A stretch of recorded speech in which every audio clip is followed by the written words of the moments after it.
What if you could travel back in time and prevent one of history's greatest tragedies? Could you save the Titanic? And more importantly, should you?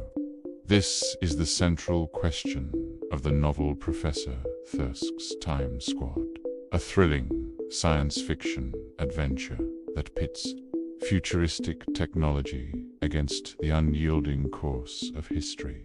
Imagine the year 2498. Professor Dennis Thirsk, the chair of temporal mechanics at Lincoln College, Oxford, stands before King George XIV. He unveils a mission of breathtaking audacity. He and his hand-picked team of 9 specialists, the Time Squad, will travel back to the early 20th century. Their objective is singular and monumental: to stop the RMS Titanic from sinking. This isn't just a thought experiment. It's a meticulously planned operation, backed by the most advanced technology humanity has ever conceived. But as the professor lays out his plan, one question hangs in the air. Can changing the past truly make a better future? The first challenge is simply to survive. The team arrives in Southampton in the year 1911, a world of rigid social customs and stark class divides.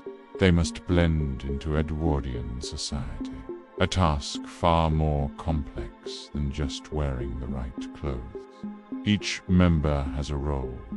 Peter Tappan, for instance, uses his expertise to secure a crucial position at the White Star Line.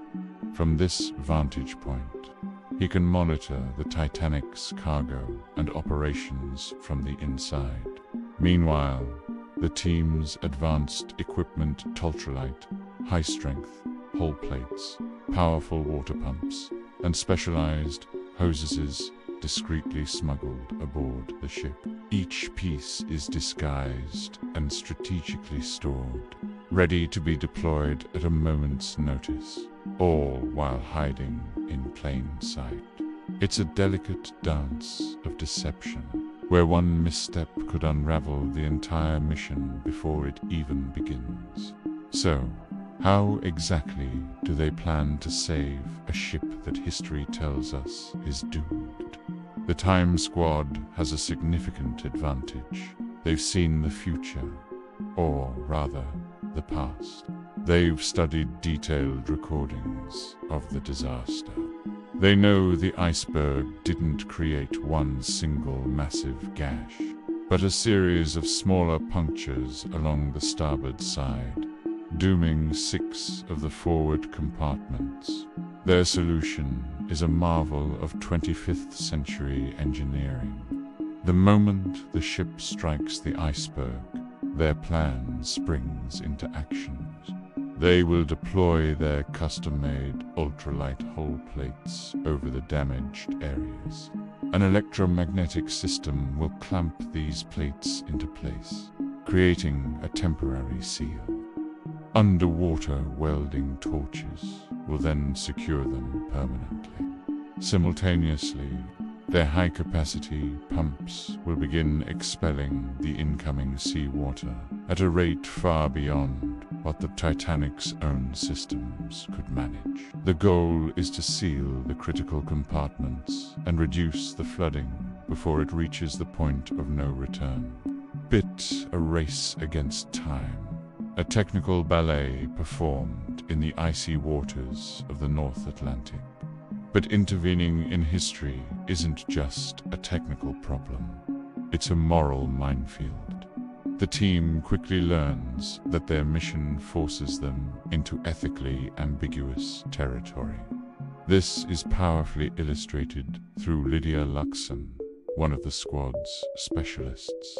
She becomes the target of unwanted and aggressive attention from a man named Arbuthnot.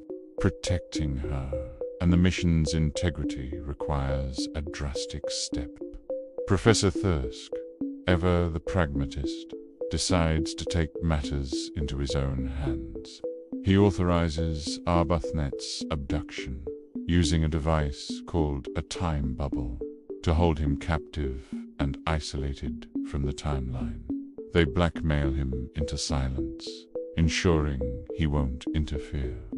This single act sends ripples through the team. While it solves an immediate problem, it raises profound questions about their method. Are they heroes saving lives? Or are they becoming manipulators, willing to sacrifice individual liberties for the greater good? The team finds themselves divided, a sign of the deeper moral compromises that lie ahead. Stepping into 1911 is like entering another world, and not just because of the technology. The Time Squad, coming from a relatively utopian 25th century, is confronted by the stark realities of Edwardian society. They witness the rigid class divisions firsthand. The opulent world of the first-class passengers contrasted with the cramped quarters of the steerage. They see the tightly constrained roles for women and encounter the passionate, burgeoning suffragette movement, fighting for rights that are taken for granted in their own time. This sharp contrast between the two eras is a central theme of the story. It serves as a powerful reminder that technological advancement doesn't automatically lead to social or moral progress. The 25th century may have solved the problem of time travel, but the 20th century is grappling with fundamental questions of equality and justice. This historical backdrop isn't just window dressing. It forces the team and the reader to question what true progress really looks like. As the calendar pages turn and April 1912 looms, the tension becomes almost unbearable. The team's preparations are complete, but the final, most dangerous phase of the mission is about to begin. They must now convince the ship's command to trust them. Their plan is to approach Captain Edward Smith himself, presenting their knowledge and technology as a last resort safety measure. They endlessly review the footage of the collision, analyzing every split-second decision made that fateful night. They scrutinize the actions of First Officer Murdoch, who ordered the ship to turn, and the lookout, Frederick Fleet, who spotted the iceberg too late. Every detail is critical, but their success hinges on so many variables. Will they be able to access their equipment in the chaos? Will the crew cooperate, or will they be seen as dangerous lunatics? And looming over everything is the ultimate unknown. What will happen to the timeline if they succeed? The weight of more than 1,500 lives and the integrity of history itself rests on their shoulders. Professor Thirsk's Time Squad is a masterful blend of hard science fiction, meticulous historical detail, and gripping speculative adventure. While it draws you in with its fascinating technical solutions to saving the great ship, but holds you with its deep exploration of the ethics of historical intervention.